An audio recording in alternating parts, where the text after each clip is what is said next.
the next speaker, Dr. Lysianne Beynel. Lysianne, are you with us? Yes, I am. Can you hear me? Perfectly well, please. So thank you for the invitation, first of all. And what I'm going to talk about today is using electric field modeling to define stimulation intensity during a working memory task. So first, I will show you a little bit of our working memory task. Next, please. All right, so it's a manipulation task. So basically, the participants will see an array of letters and will vary the number of letters on the screen. And they're asked to maintain those letters and then reorganize them in the alphabetical order. So in that case, they will have DTRP, they think about it, and they make it DPRT. What we show as the probe is this letter, so P with a number above it, 2. And what they have to say is, does the 2 match the position of the letter in the reorganized alphabetical order? So in that case, the answer will be yes. For TMS, we stimulated with 5 Hz rTMS over the DLPFC. 5 Hz because it's a theta frequency, which is involved in working memory performance. And we apply stimulation at 100% resting motor threshold. Next, please.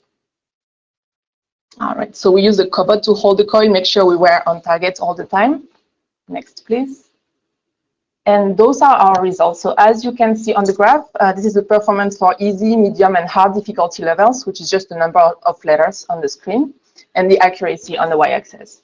What you see here is that there is no difference between active and sham on easy and medium difficulty level, but when the task becomes harder, then it starts to be a difference. As you can see here, active TMS increased performance compared to sham stimulation, but also what you can see, it's highly variable between participants, and also the effect size is very moderate here. Next, please. So what we were thinking is that instead of using stimulation based on the motor threshold, which doesn't take into account the difference in physiology, right, between the motor cortex and other brain regions, we were thinking that using electric field modeling could be a way to prevent that issue and make things less viable. So the way we did it, we changed our stimulation target from DLPFC to parietal cortex because we found like huge activation out there. And it makes sense because it's also involved in working memory. So we defined the parietal mask based on fMRI activations. We calculated the E field magnitude in each voxel within this mask from the former participants in experiment 1.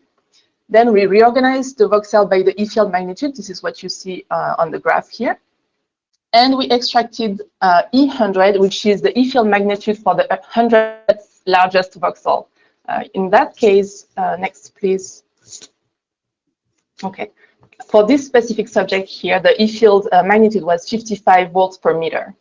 Then we repeated that for all of our subjects, which were 9 people, and we calculated the average. Next, please. So here are all of our subjects, and you can see the E100 value across all of them going from like 47 to 72, so pretty much variable. Next, please. And the average across all those 9 people were 56 volts per meter. So in our upcoming experiments, we apply this 56 volts per meter for each participant.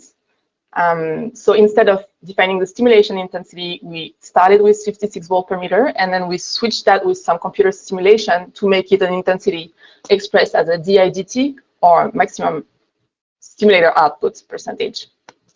What we did also is that we adjusted for hair thickness. So a lot of people now are accounting for scalp to cortex distance. It's very famous, but hair thickness is also something important that is pretty ignored so far. And as you can see on this little table, it does a lot of variation, right? So for someone who's bald, 0 millimeter, let's say, the DIDT would be 70, but then would move to, let's say, 82 for someone who has like 3 millimeters of hair thickness. So it's a very important factor here. And so what we tested is the intensity for 56 volts per meter that we call 100% EREV, and also a lower intensity just to compare at 80% EREV. Next, please. Next. Okay. What we found here is that, again, we didn't find any difference between active and sham TMS in the easiest condition. But in the hard condition, we have a significant difference with, this time, lower performance in the hardest condition with active TMS compared to sham, but it was significant. And the graph at the bottom show you individual participants' performance. And so let's focus on the lower in the middle. So 100% ERF shows 9 participants show impairments with this stimulation intensity versus only 7 in the 80% ERF. What is interesting is the graph on the top, the blue graph, which shows you the intensity converted to percentage of motor threshold. And what you saw here is that the majority of the subject received stimulation below motor threshold with this new approach. But even below threshold, this still involves significant performance changes with active TMS. So that might lead to think that maybe we are overstimulating when we are using motor threshold. It's something that we want to keep exploring no matter what. And next, please. So take-home message, it works. We can use electric field modeling to define stimulation intensity.